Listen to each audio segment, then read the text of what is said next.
Good evening, this is the Oscar expert here with Brother Bro, and we're back with more Oscar predictions for next year. It's April, it's early, but that's when the fun begins. We're having fun, and you should too. It's time to predict the supporting actor categories. We're going to start off with supporting actress. Lily Gladstone, #1 for Killers of the Flower Moon. This just feels right. It feels like the right move. I mean, it's going to be a meaty role, right? Like, this is not some delusion. Oh yeah, and if you've seen certain women, you know that she's already overdue for an Oscar. She would also be the first Native American to win an Oscar?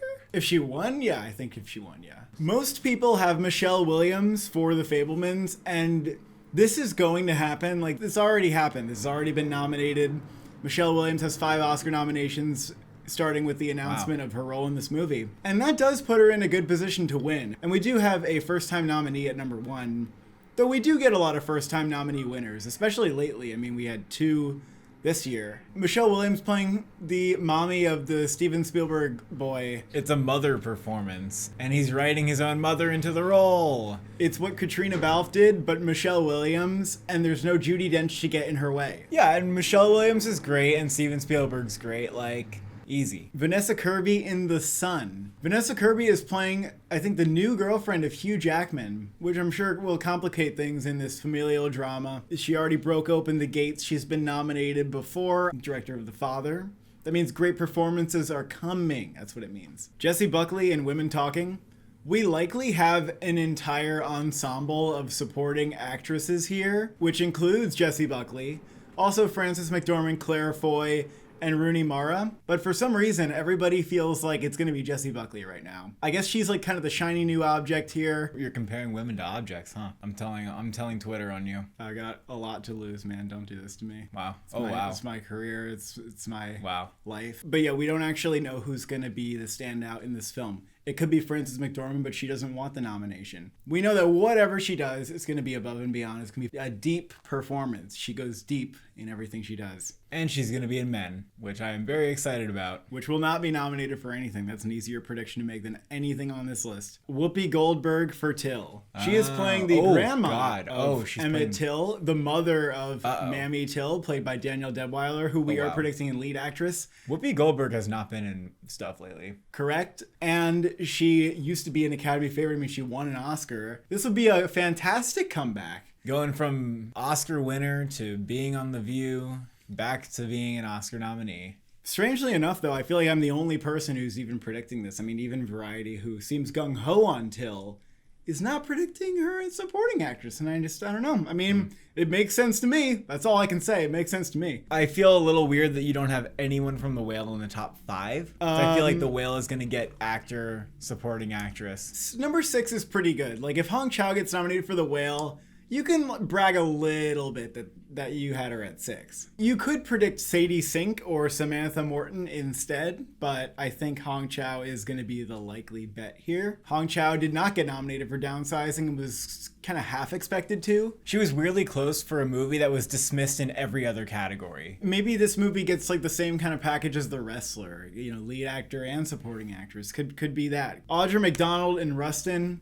Everybody in Rustin is playing civil rights figures. One of the things that's actually convincing to me about this movie and why I ended up putting it in my picture 10 is because I'm like, you could nominate that for SAG Ensemble. You'll see when we get to supporting actor, there's some actors who could be nominated too. They're all playing real people. That's bait, folks. I don't know exactly what she's going to be doing or what kind of role she has or how big, but I'm just putting her on the list. Anne Hathaway in Armageddon Time.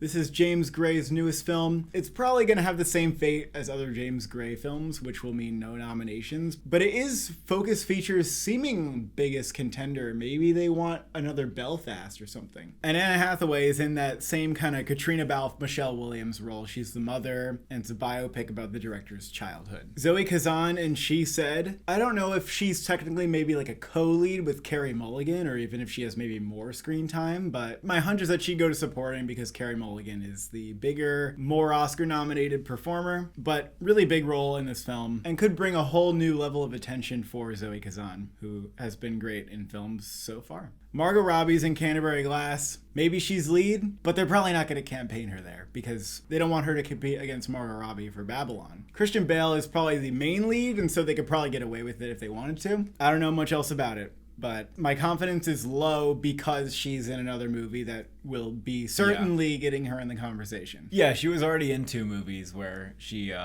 out supporting actress herself for Once Upon a Time in Hollywood. Thuzo Mubedu for The Woman King.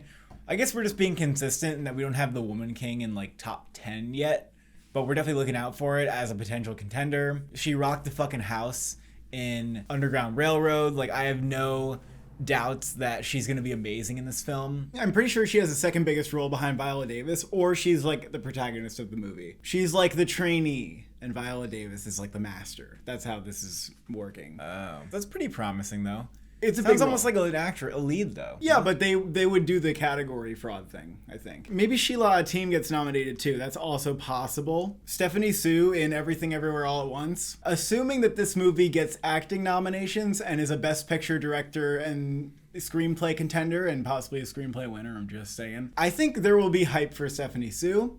I would bet that some critics groups are going to nominate her, but is she getting that level of buzz that Ke Huy Quan and Michelle Yeoh are getting? I don't know if it's quite there. I think she deserves the same level of buzz, though. Yeah, I agree. I think she deserves a nomination, especially if you're going to nominate like the other actors. I think she's just as good. I think she's a standout. But it's just harder when your name is not as recognizable. I mean, the other actors have these amazing career narratives behind them, and she just doesn't have that. So I could just see people going, oh, well, I want to put my support in other categories, but not necessarily behind her. But there is a world where that happens. There is a world where everyone gets behind it. I can see it. Yeah, maybe. Patricia Clarkson and She Said, not going to be as big of a role as Zoe Kazan or obviously Carey Mulligan, but she's been big in TV recently, and she could have a nice supporting role, I don't know, maybe, that gets her some attention. Tilda Swinton in The Killer, seems like she's going to have a meaty enough role that this could happen if The Killer is like a bigger contender. Judi Dench in Alleluia. Judi Dench, I think, is going to play like a cranky old woman in like a retirement home in a wheelchair in this movie. So I don't know what we need to say about that. That could be a thing. It's based on a play. Dakota Johnson, Cha Cha Real Smooth. It's as good as any performance you've seen her give. I don't know if I see it like being an Oscar performance. I don't think Cha Cha Real Smooth is going to be an Oscar contender. I just don't.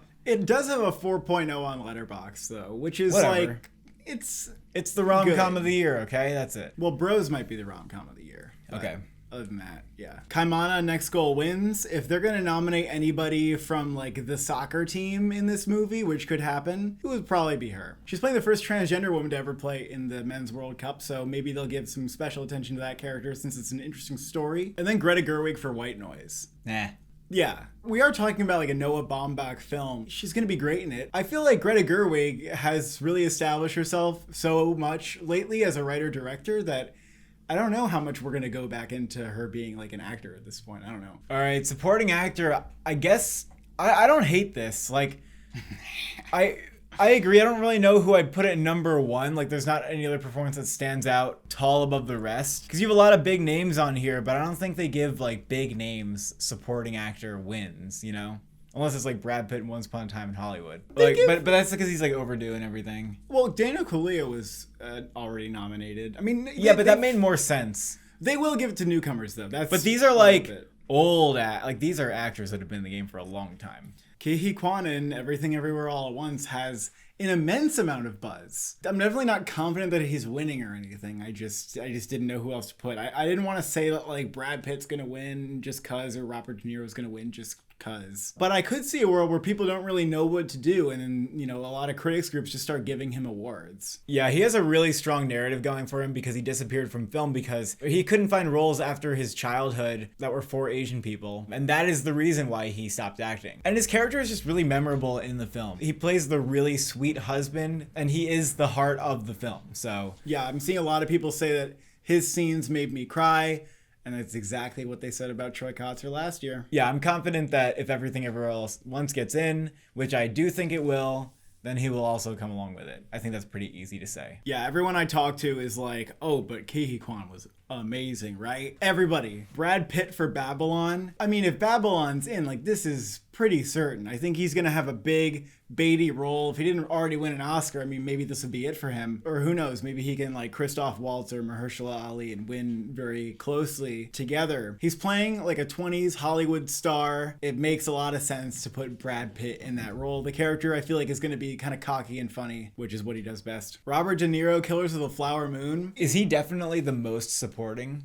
Oh, he's the most supporting. Isn't he playing like an angry bad man? He is playing a very fucking bad man that does despicable things in the film, and he is one of the biggest players in it. You know, you could say like, oh, well, the Academy didn't give De Niro the respect that he deserved for The Irishman. Like, who says that they're going to nominate him now? Maybe he's just like Tom Hanks and he just gives all these great performances without getting nominated. But I don't think that's going to be the case here. I feel like he's really going to stand out. Unless maybe Jesse Plemons or somebody goes supporting and hogs all the attention. But I don't know. I'm expecting like a really juicy role. Colin Farrell, 13 Lives. He's playing one of the divers. And I just feel like maybe he can coattail this movie and it can be his first nomination. I mean, at this point, he's got to be overdue. Yeah, he's also having a really great year. He had the Batman and After Yang come out. Paul Dano in The Fabelmans. That's kind of bold. It's not bold. I feel like he doesn't really get Oscar baity roles. I know, but that's the same with Seth Rogen. It's either him and Seth Rogen are both going to be big roles in this film that could get them nominated. Paul Dano is playing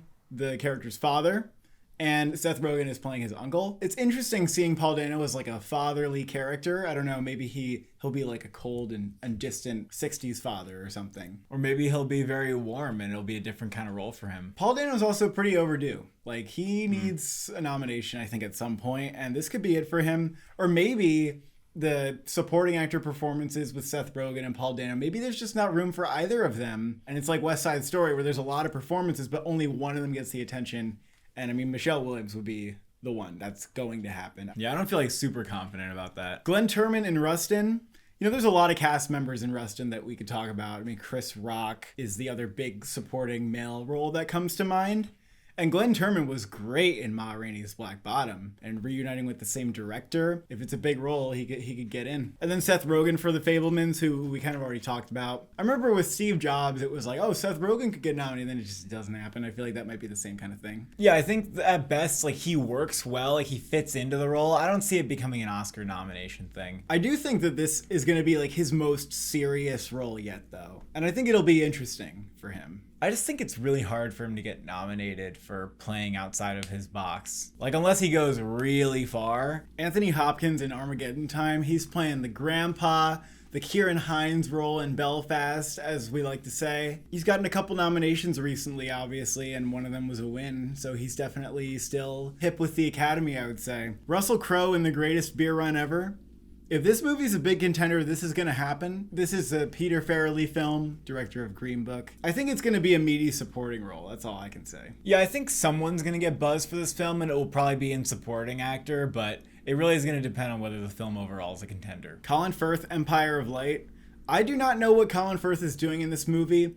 I'm pretty sure that he's supporting, but he hasn't had the best luck getting nominated after the King's Speech. I don't know. John David Washington in Canterbury Glass. I feel like the state of the movie overall is a little bit of a question mark. David O. Russell movie. Anyone can get nominated. Chris Rock in Rustin. Kind of already mentioned that. Ben Whishaw in Women Talking. I think he's playing the narrator who also appears in the movie, I think, later. But I hear he has a decent role in here. I don't know if he seems like the kind of actor who would get nominated for stuff. John Boyega for The Woman King. I think he's playing like a king. Could be sort of interesting for him. We got Willem Dafoe or Mark Ruffalo for Poor Things. I don't know who would take over the buzz. I know Willem Dafoe's playing a little bit of like the Frankenstein guy who puts the baby brain in Emma Stone head. Seems like the right role for him, but is it too much of a Willem Dafoe role? I don't know. And I'm hearing Mark Ruffalo maybe has something to that role too. I don't know exactly what it is, but Variety thinks he's winning. I don't know what that means. I don't know what it says. Jeremy Strong for Armageddon Time is playing a dad role. I feel like Anthony Hopkins will steal the buzz if there's a lot of it for this film. Zen McGrath in The Sun. That would be kind of interesting. Zen McGrath is going to be a newcomer. He's also a pretty young actor. I feel like he's going to be great in the movie because it's just going to be a movie where everybody's giving top-notch performances. And he would be a lead, I assume, but they would just campaign him in supporting because he's a child. His role might be similar to Hugh Jackman. I don't know if he'd be like clearly more of a lead or anything, but he is the son. Ben Kingsley for Dollyland. Ben Kingsley is playing Salvador Dali. It is a movie from the director of American Psycho. There's very low buzz about it. Like, I feel like it doesn't even actually exist. Or if it's going to be like some random movie that shows up on demand, or like I'm just scrolling through an airplane and I see it in 3 years and I'm like, oh yeah, that thing. But on paper, I mean, Ben Kingsley, Salvador Dali, and reading the plot synopsis, I do think it's a beautiful day in the neighborhood type situation where he's not actually the protagonist, so they could put him in supporting. Ashton Sanders is playing Bobby Brown in I Want to Dance with Somebody. He was married to Whitney Houston.